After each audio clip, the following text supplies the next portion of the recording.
Қазір бізде баланы егайсыздық тәрбиелеу. Енді сіздерде қалай болды білмеймін. Біз бала күнімізде 4-5 оқушыда ағаларымыздың киімін кидік, бір бөлмеде жаттық. Қазір біз балаларды егайсыздық тәрбиеледік. Жеке телефоны, жеке бөлмесі, жеке жаңағы планшеті, жеке тамақ ішеді. Біз кезінде бір ортадан тамақ ішіп солай өсті де қазақпа. Сондықтан бауырмал болды. Қазір егайсыздық тәрбиелегеннен кейін қазір уже бізде ұл балада әке болу, қыз балада келін болу қасиетінен айырып қойды. Өйткені ол жеке деген нәрсе үйренді. Бауырмен бөліспеген адам ертең бір жерге келін болып қалғанда ол қыз өзінің сіңлісімен бөлісе алмаса ертең келін болып барған кезде ол абыз сіңлісімен ешқашан да бөлісе алмайды, көрдіңіз бе? Бүгін бауырмен бөлісе алмаған жігіт ертең қоғамға шыққан кезде өзінің бауырын үйге кіргізе алмайды ол.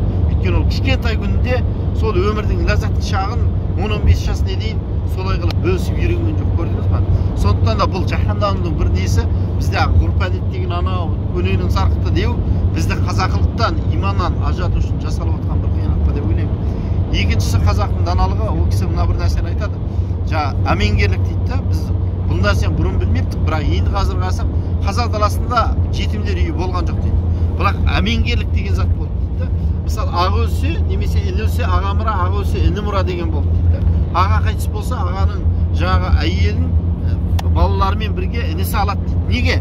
Өзінің өмірін құрбан қылады, ол барып жас қыз алса болады дейді ана жақтан. Неге дейді? Себебі менің ағамның оты өшпесін бірінші. Екіншісі, балалары басқа біреудің қолына барып жетім болып мыса өремесін дейді. Үшіншісі, ата-анам, менің ата-анам жаңағы менің немерелерім не болып жүр деп уайымдамасын дейді. Көрдіңіз бе?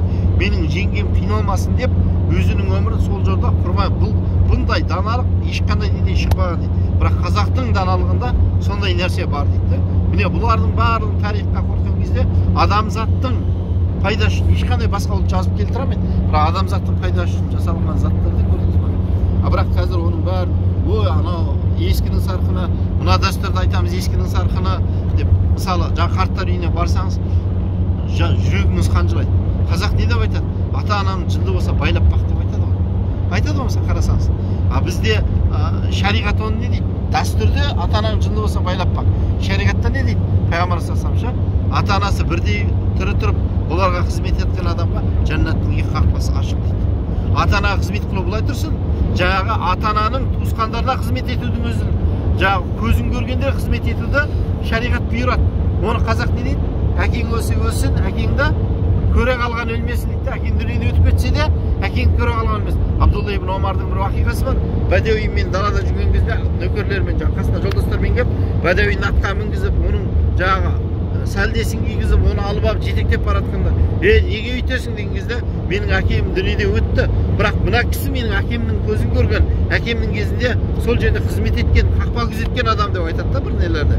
Көрдіңіз ба? Ал бұны қазақ өзінің дәстүріне сіңіріп, әкең өлсе өлсін, бірақ әкең көре алған өлмесін дейді.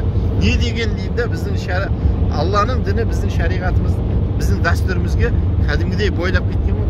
Бірақ оны кеше кеңестік дәуірде ой дін апиын, қазақтың ғұрп-әдеті апиын, оның бары жаңағы көненің сарқыны ол бізге керек емес деп бізден алыстатуды шамасы келгенше сол нәрселерді жасады ғой. Керек деп ойлаймын. Қалай ойлайсыз? Өте орынды айттыңыз.